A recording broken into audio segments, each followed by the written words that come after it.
Greetings, Dragon Ball fans, and welcome to part 13 of What If Vegeta Killed Gohan.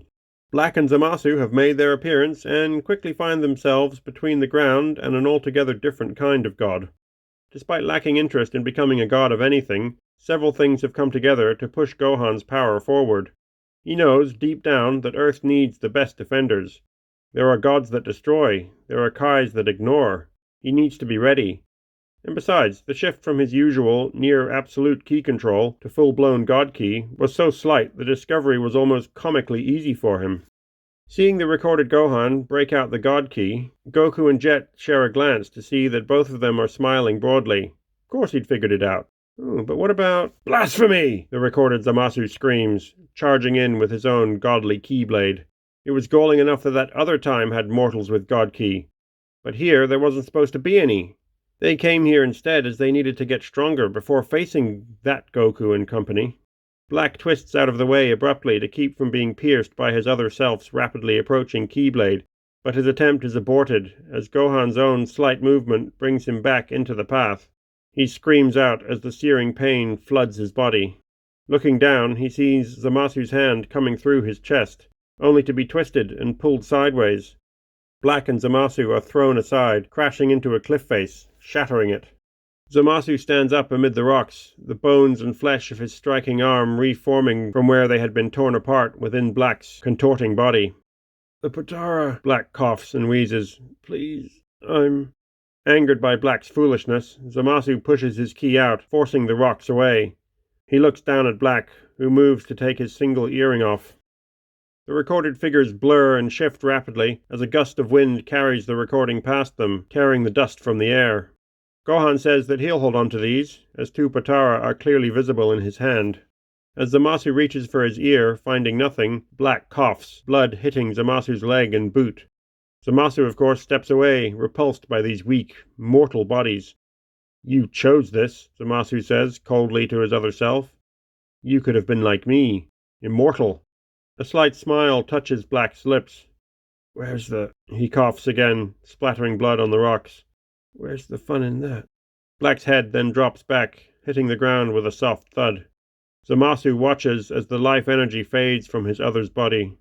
He shivers as the soul of that other self brushes past him toward the now vacant check-in station. It feels so light, almost contented. Content? That disgusting body had corrupted him.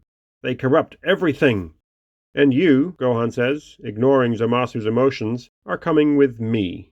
Gohan throws something at Zamasu, who looks down at the small pill at his feet. As he examines the small plastic shell, it pops in a puff of smoke. A small shell appears around the immortal being, with a green light reading "Active" pulsing on its outer side. Gohan steps closer and presses another button on the outside of the domed wall. The chamber collapses in, shrinking back into the pill-shaped container that spawned it. Gohan looks at the capsule in his hand, then over at the body of his father. It's smiling serenely, just like last time. As he pulls the other ring off and reaches to his forehead, the image shifts to the inside of a building and fades out. Gowasu looks down as two more objects clatter to the table. The Potara earrings he'd just watched Gohan take from Zamasu and that so-called black person. They look very familiar. He reaches to his ear and removes his own earring. Then he leans in to examine them both closely. Beerus sighs in agreement, seeing the stricken look on Gowasu's face. "These are..." Gowasu starts to say as he feels Gohan's ki shift slightly. A green-skinned figure is approaching, pushing a cart of tea. He looks up to see the visitors, then eyes the mortals with the slightest of sneers on his lips. They all look back at him as he suddenly feels a presence behind him. Whirling, he sees the tall, thin one glaring down at him. Sensing the malice radiating from the man, Zamasu raises his hand to strike, but finds his feet knocked out from under him. "Stop!" Gowasu shouts. Gohan presses at his wrist, and a small pill pops out of nowhere. Catching it, Gohan triggers the capsule and throws it to the ground between Gowasu and the recovering Zamasu. "Don't worry," Gohan says, looking down at Zamasu. "I brought a spare." A small dome appears from the capsule, then, a moment later, the dome bursts, and the structure folds back in on itself. Goku and Jet look again at each other for a moment, confused. Whis smiles, Beerus raises an eyebrow, and Zamasu and Gowasu both gasp. Before them is another, screaming Zamasu. After years spent in that oppressive white void, Zamasu finds himself home? As he looks around at the gathered faces, he stops on Gowasu. The pang of guilt for killing the kindly old Kai catches in his throat. What? He starts to speak, but Beerus cuts him off, demanding he explain himself. Collecting his thoughts for a moment, he turns to look at Gohan, standing over his other self. Looking back towards Gowasu, he sees an image flickering above the table. Zamasu in black, amid the rocks, blood on his shoes. Blood that had, by now, long since dried permanently into those shoes. The image then springs to life as Gohan taps on the wristband again. The Zamasu at his feet watches as the recording speaks words he had only thought to himself. His dream, the one he threw around in his head while resting. A universe free from these useless affronts to divinity. He turns to look at his new self, recognition dawning. "No!" he manages to say as he sees Beerus behind the other Zamasu, hand extended. "Hakai," the destroyer says, as a ball of purple energy engulfs the recently released copy. The energy fades, leaving a withered husk. The husk falters as it immediately fills back out again, collapsing to the ground, laughing.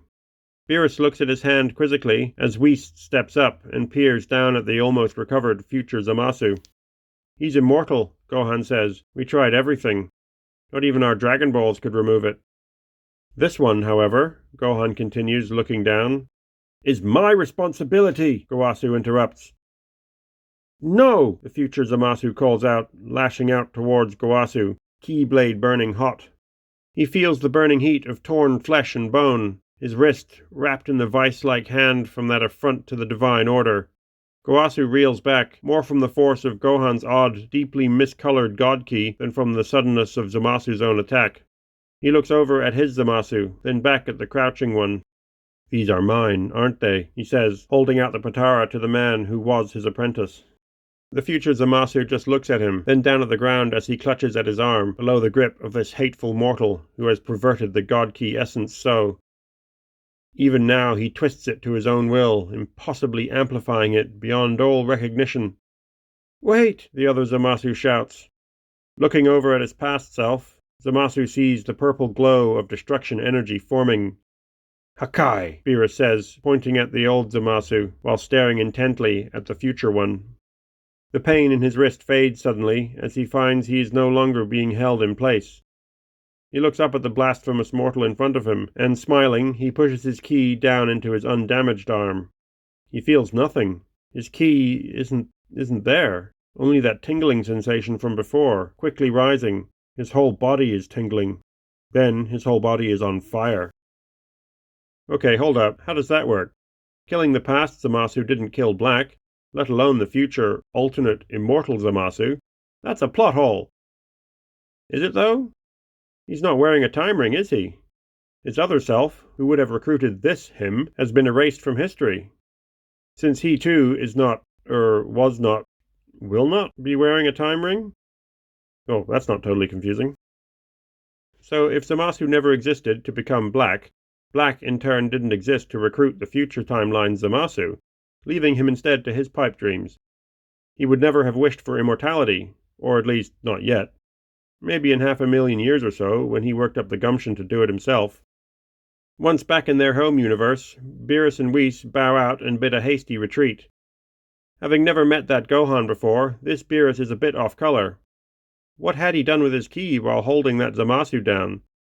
That pulse of deep, almost limitless red was deeply unsettling. Whis, however, is smiling ruefully. He's seen this timeline's Kaioken and recognized the feeling, shifted slightly for God Ki. Future Gohan is a bit happier now. The Kais had sorted out their problems, and this Jet, well, he seems nice enough, if not a bit too polite. Goku and Jet have shown him something interesting as well. Going Super Saiyan while using God Ki, though he's not sure if it's less effort than using his Kaioken. Still, he should have thought of that.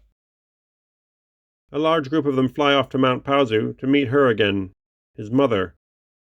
He finds that seeing her again is much easier than he'd thought, and she in turn is thrilled to see him, but is taken aback by how old they are. Man, they have aged so much. Are they from a different future time? Their conversation is interrupted when the present-day 21-year-old Gohan pops in, quite literally, and introduces his wife. I believe you know Videl? Future Gohan and Bulma share an awkward glance as she greets them, with little Pan clinging to her. With an almost cheeky grin, the older Bulma asks, "Okay, so how did this happen?" Videl smiles sweetly and tells them about how they'd met in high school. This weird boy with a tail had caused quite a stir, and then trying to fight crime and disguise himself. With a tail. I mean, come on, Gohan. What were you thinking? How many people with tails do you see around here, other than Jet? Wait, Jet has a tail? Why, yes, he does. He is a clone, grown from scratch after all. Of course he'd have a tail. He just has little or no use for it. Videl had then convinced Gohan, well, blackmailed him maybe, into entering the tournament. He'd been so nice in training her, then looking after her after Spopovich beat her fairly badly. Then that brute and Yamu had stabbed Gohan before he had switched to God Ki against the Kai. Spopovich? The older Gohan remembers back to the tournament where Buu appeared. What about Tao? Who's Yamu? Maybe the androids got him. As it turns out, Buu was pretty easy to deal with. Dabura did manage to kill Kibito, but when he tried to spit on Piccolo, he had just teleported out of the way. Then Goku had gone old God Ki on him, and Dabura was just gone. Babidi didn't know what hit him. His precious killimeter didn't even flicker as Goku and a recovered Gohan both went full power and blasted the sphere out of existence. The shocked wizard then got diced up by Piccolo. When he returned to school, things kinda fell into place.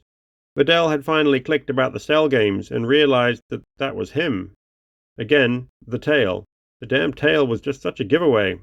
The boy she'd low-key idolized and then developed a bit of a crush on since her Auntie Videl had visited and whispered in her ear was all too real, also confirming what she'd already suspected about that fight.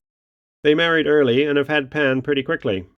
Oh, you should have seen the look on her dad's face when she'd brought him home shortly after the tournament, proudly introducing him as the kid who had teleported Cell into the sun. Cell? Oh, that's right, the bug android thing. Their Videl had mentioned that. What happened there? Well, a few weeks after Akumu had departed, some sort of failsafe had kicked in and activated 17 and 18. Now deprogrammed, Lapis and Lazuli climbed out, confused. They poked around the lab for a bit before activating Android 16, and then Android, or rather clone, 20. When they went to escape, they were promptly met by the collected Z-Fighters. Bulma had, of course, installed something in the lab that alerted her when it detected movement. The androids are confused, but not at all aggressive. 16 is busy watching the wildlife as Piccolo talks to them. When Piccolo asks about Goku, 20 and 16 look at each other, but there's no reaction. He then asks about any violent tendencies. 16 claims he is built for combat, while Lapis and Lazuli kinda shrug. 20 has an odd smile, his Saiyan instincts processing that, but his mind probably not getting the memo. Lazuli, of course, notices the shy, bald guy who is trying not to ogle her. She winks at the flustered but kinda cute little man. After discussing their goals and motivations, Android 16 comes out and says that he just wants to protect the world, and the birds, and the things that are not birds. You know, all the things that can't really protect themselves. Lapis agrees to this, and a few days later they arrive at their new job, as a pair of park rangers. Lazuli, on the other hand, is more of a city girl, so she asks the blushing Krillin to show her around the sprawling West City. Months tick past with little to no excitement. Goku and Gohan have reached Super Saiyan Stage 3 briefly, but quickly realize its shortcomings. Bulma had tested how 20, or Vegeta, had taken in all the modifications to his training feed. Pleased with the results, she took him back to Capsule Corp with her. With future Gohan's notebook to work from, the Z-Fighters all focused on better ki control within this much-tweaked version of Kaioken. They make good use of some of the salvaged scouters from Cold's army to practice. While wandering through their nature preserve, Lapis is set upon and quickly absorbed by a horrible-looking green bug man. Having the more cautious, calculating, and cooler DNA from, yes, cooler this time, instead of the consume-everything-or-smash-it DNA from Frieza, Imperfect Cell has been keeping a very low profile while he hunted for his 3 square meals, 17, 18, and 20. After transforming to a bit less than Imperfect Cell, he is set upon from behind by 16. Cell struggles for a bit, then manages to break free, shattering 16's arm. He flies away, having no further interest in the android. Well, Cell has made his debut in the past timeline and is happily wreaking havoc on the momentarily peaceful Dragon World. How will reality measure up with the great Hercule's interpretation of events?